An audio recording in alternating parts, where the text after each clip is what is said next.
All right, welcome into the Bureau on this Thursday. I'm Matt. Beeves not here. Not feeling well today. So we're online only, social media only. Hey to you out there in YouTube, Facebook, land, X. How about a little sonic boom for you?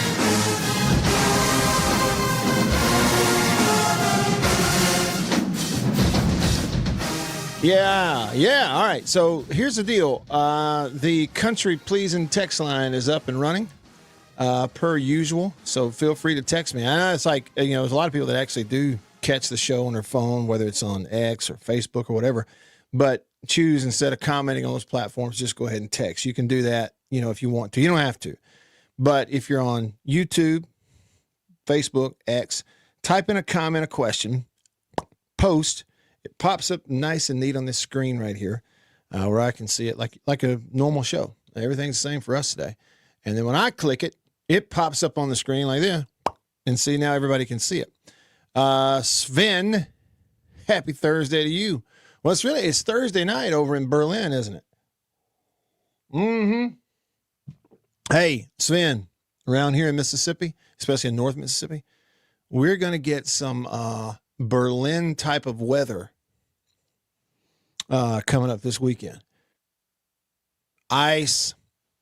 I think the forecast, there's many different forecasts, but several of the ones I saw said, like for where I live in Tupelo in North Mississippi, 1.5 inches or 1.25 inches of ice all over everything, which is, is going to break limbs and probably knock down some power lines, and it's going to get sketchy. And then the thing about it is, Finn, we have low temperatures in the single digits in the teens for then several days after that.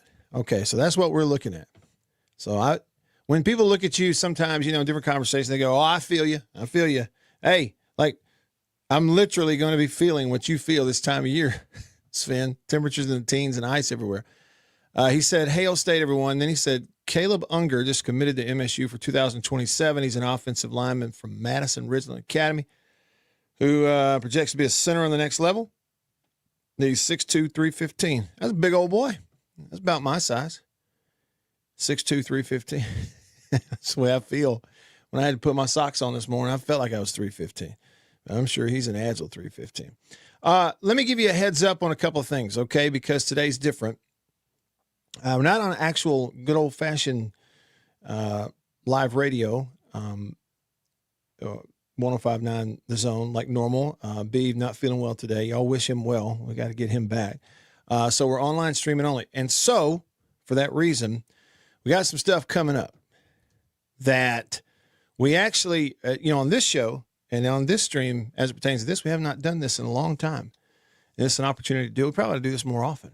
So we're going to try that here coming up. So we got guests. But instead of just hearing them, you will also be able to see them here on the live stream, which is powered by C Spire. The #1 network in Mississippi is C Spire. Customer inspired. Check them out, cspire.com. Appreciate them supporting the show. So, text, that works. You see that screen streaming on the bottom of the, or scrolling on the bottom of the screen, that will work for you. Just text that number. That's Country Pleasing text line. Country Pleasing sausage on grocery store shelves all around the Southeast. It's the best. Hands down. My opinion. Most agree. Since 1976, just like me. Just like me. As a matter of fact, Uncle Bill texted me this morning. What flavor did he say? He said, let me go back and look at this. He said, cooking up maple blueberry sausage. Going to be a great day. And I responded with, attaboy, I just had pepper jack and green onion. Let me tell you something. I realized this morning that of all the flavors that I've talked about and maybe underrated to you here on the show, that pepper jack and green onion is like tongue slap your hat off good. Like, watch out. It's fantastic. I can't recommend it enough. So get on in here. Let me catch up real quick and then we'll go to our first guest. It's somebody you know. Okay. It's somebody you know. And it's somebody who also been around for about as long as Country Pleasing Sausage has. I mean, maybe even longer for that for that matter, just had a birthday. I think he's older than country pleasing. That's coming up. Sven said Mississippi State also picked up former UAB offensive tackle Brandon Sneh. It's a transfer. Not to make fun. How do you say that? Is it Snee? Or is it Sneh? Or is it Sneh? How do I say that name? I'm going to need a pronunciation. Is it Snee? Yeah. Rightly or wrongly, it kind of makes me think of, what was it? Monty Python, the knights who say knee. In this case, I think it's Snee. That's good. Good for him. Yeah, and I'm with you. Hail State fans said, thank goodness baseball is going to be starting soon. And on that note, this might be something that we can talk about with our next guest. He is, or our first guest, I should say. He is in the Bureau with us, the Farm Bureau Insurance Studio. Farm Bureau, go with the home team. They are your home team. None other than birthday boy. Birthday boy. Christopher Brooks. And I'm going to see if I can hear him. Chris, I just hope this works. Like, count to 3 for me. 1, 2, 3. Hey, I hear you. Do you hear me? Yeah. Is it fine? Yes, it's great. And now I hope that everybody on the live stream can hear it too. It's like the beauty of technology. Big time. You should do this more often, Matt. Yeah, I know I should. It actually would work on the radio show. It's just I haven't, admittedly, I'm kind of old soul in everything, whether it's music or TV, entertainment, things I like, ideals. I'm kind of old. So I really like the old school, regular terrestrial radio where we just talk to people on the phone, the junction phone line. But I appreciate you coming and doing this. And there's a reason. All right. I didn't intro the story, Chris, but before we kind of jump in, we've got this House bill that has been proposed here in Mississippi. All right. It's House Bill 1400. 1400, proposed by State Representative Jeffrey Harness. Now, he's from District 85, I read. So that's like Jefferson County, Warren County, maybe Franklin, and one more that's in that. I read kind of the story and everything about this. It's an NIL bill. Okay, so this state representative, it's, name, image, and likeness, opening it wide open for high school athletes. And before I get it for our listeners, before I get into exactly what's in that bill, and the high points, I know you've kind of caught wind of this. What's your reaction to it as this kind of popped up over the last couple of days? Hey, we got a bill that's been proposed for wide open NIL for high school student athletes. Now, what do you, especially from your perspective, what do you think think about it? I don't like it. And look, that's coming from somebody who is not opposed to players being paid on a college level. I have a lot of opinions on that. There's some things we need to clean up. The transfer thing is by far the biggest issue we have there. I think if we could actually get rules, it would clean a lot of that up.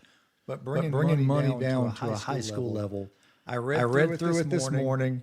And Matt, there's so many holes in just reading through it. There's no way I could support doing that. For the way it read, you have rules because we want these players to be paid, but not for athletic reasons. And it went down that road of all the different things that it's not for. Yeah. But there's nowhere in there to police it. And it's obvious where that would go if something like that got approved. No, don't like any part of the high school NIL. Now, I will say this: you've probably run across this. Look, all these things we're talking about. The thing that annoys me the most is that we still don't talk about what's happening. Like NIL, as if that's why players are being paid. It's so ridiculous. It's hard to believe that adults still talk like this. Just say what's happening, and then let's come up with rules to deal with. Yeah, right. If a school at some point, if they start paying kids in high school for their commitments, okay, if some bill like that's coming across, then I could engage in something like that and talk about how that's happening. But the way this thing read, there's nothing about it I like. Yeah. So it reads to me kind of wide open. Right. I mean, like, very few strings attached. Real quick, do you have an echo on your end? Or is it clear as a bell? I hear the echo on my end. Okay. Are you picking that up too? See, we don't have it on this end, and it's not, so, it's not bothering me. I'm looking at listeners on the live stream, and they're not saying anything about an echo. Let's see. Echo, echo, echo, echo. Okay, Brooks has an echo. All right. Here's what I'm going to do, Chris. Hang on one second. I think I know how to fix this. If we're there, the beauties of non-live radio, I don't have to actually worry about this. I'm not driving people off the road or putting people to sleep, Chris.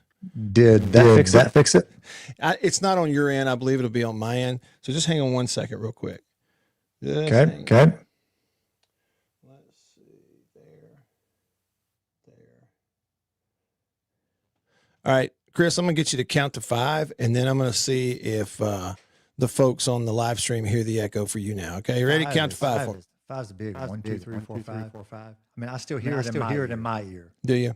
Mm-hmm. Well, let's see. Anything else? Philip said it's better. Philip said something is better right there. I think something is better. I was looking on my end because I do use some of the same stuff that you broadcast. Yeah. And there's some echo cancellation here, but I think it makes I don't know if that comes across. Yeah. Well, that's probably worse. Okay. Well, and you just got a lot louder, but it's okay. Leave your stuff where it is, and we'll just kind of deal with it. Because Sven commented, he said, it's okay. We don't care. Here's what I'll say. Sven and Lewis and Roe and everybody listening, if it's too bad or whatever, comment again. We're going to kind of pick it up where we left off, but comment again for me if it gets too rough, and I'll get it figured out. Okay. All right. So, Chris, House Bill 1400. So I put out a graphic because I read it and I thought I'm going to summarize this thing. And here are the high points that jumped out at me. Okay. Number 1, high school athletes may earn money for their name, image, and likeness. Okay. Obvious. Number 2, it's not contingent on performance, statistics, or participation. Yeah, see, now I'm hearing that echo too. I don't know why that would happen like that. It's maybe something in that connection. Hang on a second. So you're still getting it. Number I'm 3. Not hearing it now. Money is not offered as inducement to enroll or transfer to a particular school. Now, when I posted that on Facebook, some of the comments from people were like, ha ha, LOL. Okay. Yeah. Number 4, public and private student athletes is who this would apply to. We're talking name, image, and likeness. Number 5, here's a kicker. If it's $10,000 or less a year in NIL, you can pay that directly to the athlete or to mom and dad or guardian. But if it's more than $10,000 a year, this bill proposes that you would deposit that into a trust, and then it would be released upon graduation or turning 18 years old. Either one. And then the final thing, and again, this is, I think, number 7, that some people commented on Facebook were like, LOL. Yeah, right. It said school leaders and coaches would be prohibited from arranging, negotiating, or securing NIL contracts on behalf of the athletes. Of those points, and that's a lot there, Chris, does anything just kind of jump out at you, or you have a comment about any of those? Yeah, there's no way to police hardly any of it. I mean, especially on a high school level right now, recruiting is a big deal. Okay, that's something that the associations are dealing with. And I don't even know how you get past just the first one. I mean, how do you get past that one? Do we even start worrying about all of these other ones?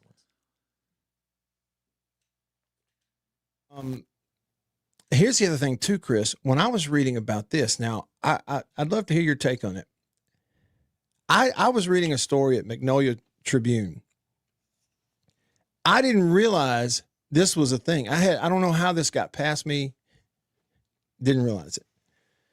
It noted that last year, July of 2025, Ricky Neves, the executive director of the Mississippi High School Activity Association, we know, in July of 25, gave some comments to people that were covering NIL stuff and said that while Mississippi doesn't allow NIL for high school athletes, this is this past July, he did say students cannot be denied benefit from their own identity. I saw that. And then, so this is what I didn't realize. There were 3 points, 3 things that he laid out this last year. He said a high school athlete may sign an NIL deal under 3 conditions. This is already currently. 1, the athlete or the parents can't receive any money or benefits until the student has graduated or has used up all their eligibility. Now, if they got money before their eligibility is up, then they would lose that eligibility. But they can get money and benefits. It just has to be after he's graduated or his eligibility is up. Number 2, he said students could not use the school uniforms, colors, identify their position at the school. In other words, they can only use their own name, image, and likeness. That's pretty clear. And then number 3 said any money or benefits have to be held in escrow until graduating or until their eligibility is used up. See, and this was this past year, and that's already been the case, which honestly I didn't know. And so when I realized that, and then, that being the context of what this new bill is proposing, I found myself thinking, well, if you can do all that, that's pretty above board. Why do we need this new bill? You see what I mean? Yeah. I don't even know. Like on a now I've got a little echo there. And look, if people see me in here, it's because they've never done the speak thing, Matt. When they're talking and hearing themselves 3 or 4 times after. It's not easy. I don't know how to fix it. It could be a StreamYard thing, but it is not. Hang on, let me try something here. Let me go to audio and let's go. Let's try the echo cancellation. All right. Okay. If that's any better. I think it's better. All right, let's just try that. Man, and I have an echo cancellation thing on my end, same thing. Yeah. Have to adjust the volume. Yeah. Let's just see if that's it. I think I just killed it. I got a text from somebody that said it's better. All right, okay. So let me cue that back up for you. So if we already had this thing that Ricky talked about last year that I didn't even know about. Yeah, okay, you can get money and benefits. It's just if you're a junior or a senior, not while you're playing and not while you're eligible, it's got to be stacked away. You can get it when you're done. According to him, as long as you're not out here doing something, promoting something or going to an event or a big sale or something and you're wearing your jersey. It's just got to be you, and high school kids could do that. Did you know that? Were you aware of all that? I knew some of it, not all of it. Yeah. Is that coming through? Okay. Somebody can text Matt and let them know. Yeah. I knew some of that, but you also have to consider, when we throw NIL out, we're also thinking of college here. And the reason I'm looking down sometimes, I want to see Matt's face when I'm talking, people that are out there watching, but we're talking about a completely different value on a high school level. Okay. So then that's my first question is why it's necessary, because most of these football programs, they're not making any money and they're losing money.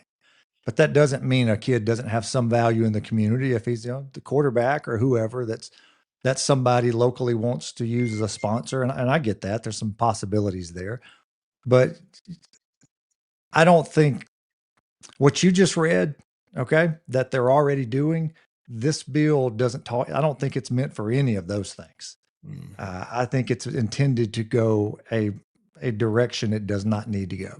Okay. That's just my honest opinion without knowing all of it. I haven't read the thing cover to cover. And the reason I'm a little hesitant, you remember at first when we started doing all this NIL on a college level, all of these states started passing legislation to make sure you're keeping up with other states. So yeah. I don't know exactly why this is necessary, why it was brought up or anything, but on face value, I don't understand what they're trying to get done. And the way it's framed up, I don't know how you would enforce any of that. Yeah. Okay. See, and if we were to get off in the weeds on it too, I have another question on that too, Chris. Here, Jared said on YouTube, in Missouri, they had a stipulation that the high school student could get the NIL there in Missouri, but they had to attend an in-state college. And I remember reading that. And at the time I thought, okay, I'm not saying we should go down that path, but if you are going to go down that path, okay, and a high school athlete can load up on NIL money, right? the stipulation is we'll allow it here in Missouri as long as you go to Missouri. You're right. Missouri State, you know what I mean? Or stay in state. Right. And Jared says he'd like to see that adopted in Mississippi. I guess he's probably saying if you were to go that to help keep kids in state. That's honestly, look, just on complete face value. Okay. The NIL stuff to me is, I don't even know why we call it that, because the obvious person, the only reason we're doing that, we're paying players, is to recruit them. Okay. Only reason. There's really no other reason we're doing it. We're using it to recruit players to a school. So then you drop that to a high school level. That's immediately the only thing I think. When I see we're trying to pay players, the only thing I'm reading is, okay, the only purpose of doing this is we're going to start recruiting players to high schools. And that would be a terrible idea. Yeah. So I'm having a hard time getting past that part of it from the start. Yeah. I guess what would have helped me from reading it, I need to see some things at the beginning of this of why it's necessary to put a bill like that forward.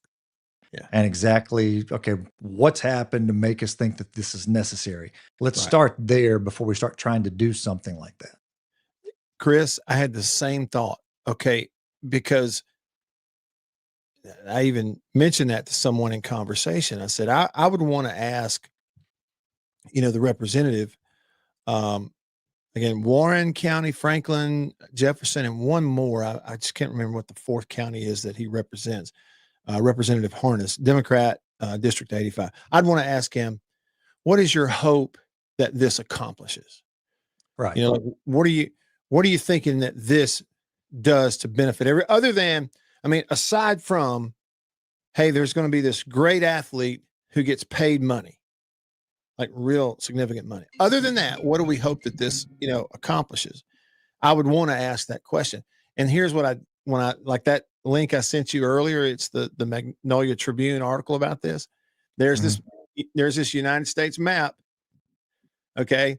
And all the whole country are green, which means they have confirmed that they've permitted NIL in all these states.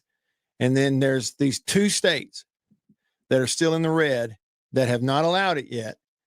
And it's us and Alabama. And I'm thinking, surely the only reason we're doing this isn't, hey, well, everybody else has, and so we got to do it too. I want to know, Sure. You just said it. I'd want to know, what are we hoping we accomplish with this? Right.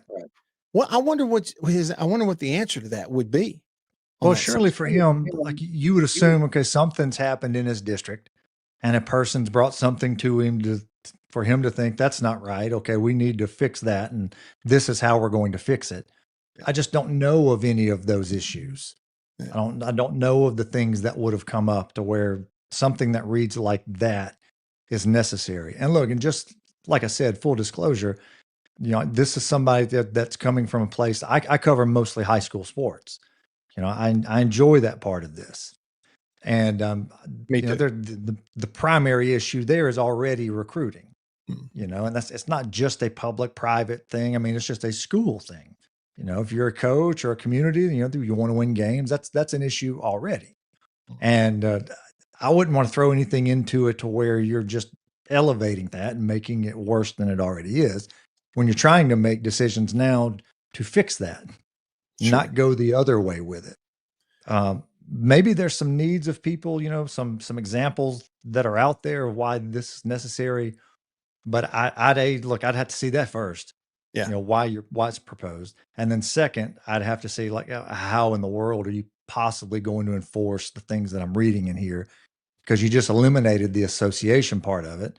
Right. And look, I worked with the MHSA for a year. So that's full disclosure kind of thing. I've seen the inner workings of that place. And like any large association, there's no way to do that job without catching a lot of flack over time. It's just going to happen. Yeah. But they're the only people that police this stuff. Okay. Yeah. And if you already throw in the bill, well, they're not going to be part of it.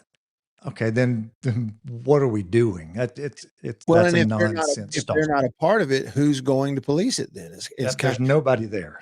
That's right. Okay. So what Chris is talking about is one of the things, like, for example, that 7th bullet point that I pointed out about this, it said school leaders and coaches are prohibited from arranging, negotiating, or securing NIL contracts on behalf of athletes. Okay, well, fine. That's going to be one of the measures. We understand that. But then when you read into the bill, there's also this. It states that the bill supersedes and preempts any rule, policy, or regulation of the MHSAA, specifically noting that the MHSAA shall not declare a student athlete ineligible solely for participation in NIL activities. It says, school leaders and coaches are prohibited. But on one hand, you're taking away the MHSAA's ability to do anything. And then on the other hand, saying, oh, but this over here is prohibited. Well, prohibited by who? And police by who? It doesn't make a whole lot of sense to me. Like it's not well-rounded enough to really make much sense. I mean, that structure doesn't exist. So look, I honestly didn't make much of it reading it just from that standpoint. Yeah. We're not going to do this with it and these different things, but there's no structure in place to make sure that happens literally on any level. Like there's nothing there. Yeah. So that's a non-starter from the jump. So I don't want to be negative towards it. Cause like I said, I'm not against players being paid on the college level, whatever. I don't like where we are now. You could take this to college. I don't like where there's no rules. Okay, that's so stupid. And really the money part of that would fix itself a lot if we just didn't have kids going to school one day and the next day they want to go to another school and the next day they want to go to another school. That's dumb. Yeah. So if you put rules in place there, a lot of that would correct. Same thing with a high school level. You're not going to put in anything without some boundaries and some structure and rules to govern the thing from the start. There's no way to do that. No way to do it. Jared commented on YouTube. I mentioned the district that this representative works in, Jefferson County, Franklin, Warren County. He said he's trying to keep his athletes in his district from going to Louisiana. Okay, because Louisiana has the wide open NIL, you can get paid. Look, and that is an issue. Like it's not just over there. It's not as bad in Alabama, just because, like you said, they're one of the states not doing this. Yeah. But I mean, they're recruiting schools along the border there. That happens. Yeah. Up north, you get to South Haven, DeSoto Central, those schools. A lot of those kids cross over from here to Tennessee. That happens a good bit. So that part of it, I understand. Okay, but I wondered. Okay, this is again, it's total speculation, but I couldn't help but wonder. I saw Warren County being one of his, and I thought to myself, okay, well, what about like Vicksburg and Warren Central? Yeah. Right. Like, so how's that if you open it up like this? And then it becomes like it is in college where, look, there's nobody that can police it. You don't have to worry about punishment. They don't really have grounds to do that. It's wide open. Just kind of do what you want to do. It's not really NIL. It's just pay for play. We need a tackle. Let's go get a tackle. That's what we have in college. Well, if that turns into this here, what about schools like that you can throw a rock and hit each other? Right. And we do all live in the same place. Look, and then that's the biggest problem. Like there in Vicksburg, you take it here with the schools that we have here, which is an issue in Hattiesburg.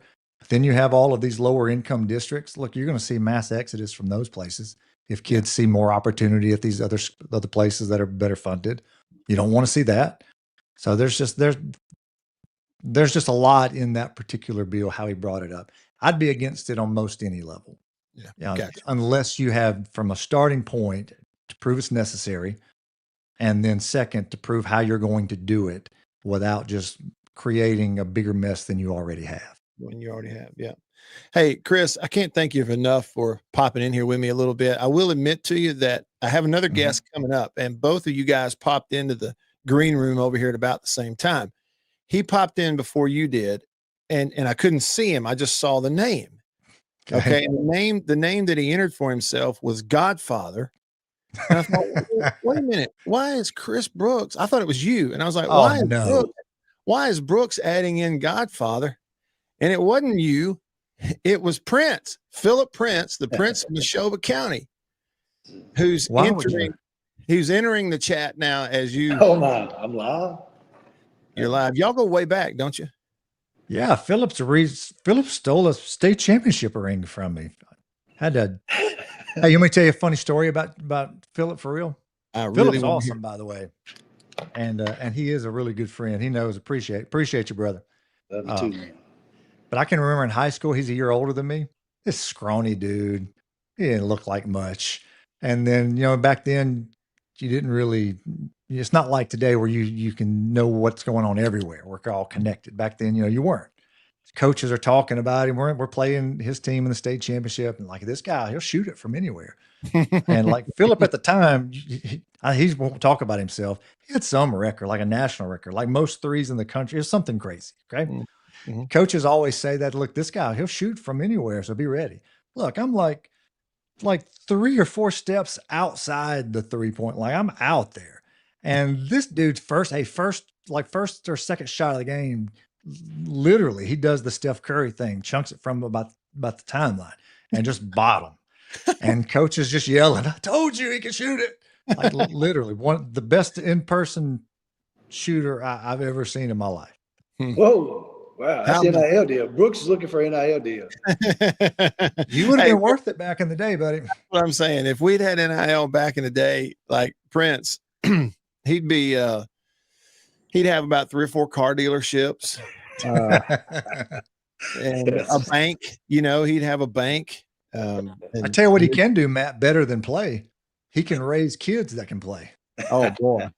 Yeah. Chips off the old block. I mean, they really get after it for sure. Hey, Brooks, really do appreciate you. Hey, and happy, did I get it right? You just had a birthday? 50, dude. Welcome to the club. 50. That's big. That's an awesome day. That was a good one. Well, so I was accurate when I said you actually are older than Country Pleasing Sausage. Yeah, you go back Henry will love that, man. Yeah, 50 years old. That's great. A good day, though. I had a great day. Good deal. Hey, Chris, thanks for doing this, and thanks for waiting through the technical difficulties. We got it all worked out so that Prince doesn't have to deal with it now when he's on. All right, next time be better. Always appreciate you. Yeah, you too, man. Thank you, Philip. Be good, man. Got it, man. Appreciate it. Hey, represent Mad Mafia. That's right. For life. All right. Thanks, Chris. Appreciate it. All right, Prince. So coming up from the standpoint of a former star athlete in Mississippi, from the standpoint of a parent of star athletes here in the state of Mississippi, right now in the high school ranks, we're going to talk about this possible NIL bill and see what you think. But first, a message from our sponsors. Back after these messages, we'll be right back. Farm Bureau Insurance in Mississippi, local agents in all 82 counties. So here's what that means. You have that fender bender, hopefully you don't, but let's say you do at an odd time. Something goes on. It's Saturday night at 11 p.m. You don't have to wait until Monday morning to call some 800 number and talk to someone 3 states away. You've got your agent's phone number right there on your phone because you go to church with him. Your kids go to school together. He lives right down the road. You see each other at the ball games on Friday nights. So it's personal with your local Farm Bureau insurance agent in all 82 counties in this entire state. And if anything does arise and you need to, run it up the chain or up the flagpole, the home offices for Farm Bureau Insurance are in Jackson, Mississippi. It's right here in the state of Mississippi. It doesn't get more local than and personal, the service that you get with Farm Bureau Insurance in Mississippi. I can't recommend them highly enough. And if you haven't, recently, let them give you a quote. Home, life, auto. It's Farm Bureau Insurance. Go with the home team. All right. How slick is that? Am I slick? Did it work? Yeah, we're back. Mr. Philip Prince Oil Company, the Junction Delis, and what do you call it? The Madden Mafia? Who came up with that name? I did. Does it fit? Yeah, I think it fits. I would change our name to the Madden Mafia if it was me. Just the whole operation. Okay. Yeah, it's kind of raw. Kind of whatever that English term is, Madden Mafia. Is that alliteration? Yeah, it's alliteration. Yeah. Get 2 M's in there. Madden Mafia. Throw another one in there.